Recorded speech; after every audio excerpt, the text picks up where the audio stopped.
好，接下来我们看到4G1.2，就是利用因式分解去解一元二次方程式的部分。好，那在这个章节当中，就是最普遍的做法，我们会怎么样去解一元二次方程式？就是利用十字交乘法。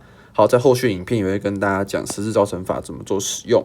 好，那这边举了一个范例 ，OK， 若两数的乘积为0的话，则有一数必为0。OK， 这就是一个非常重要的概念。那其实也不是什么概念，就是一个范例，然后并且让大家知道有这个性质。比如说，括号 x 减1乘以括号 x 减2等于0，那么 x 会等于多少？等于1或2嘛，对不对？好，那则有一数必为0，就是说，比如说我0乘以2是不是等于0 ？OK， 或者说是3乘以0是不是等于0？也就是说，这两个相乘的数一定要一个数为0嘛，对不对？所以这句话的意思就是想要彰显这个。那其实这个也是非常 common sense 的部分。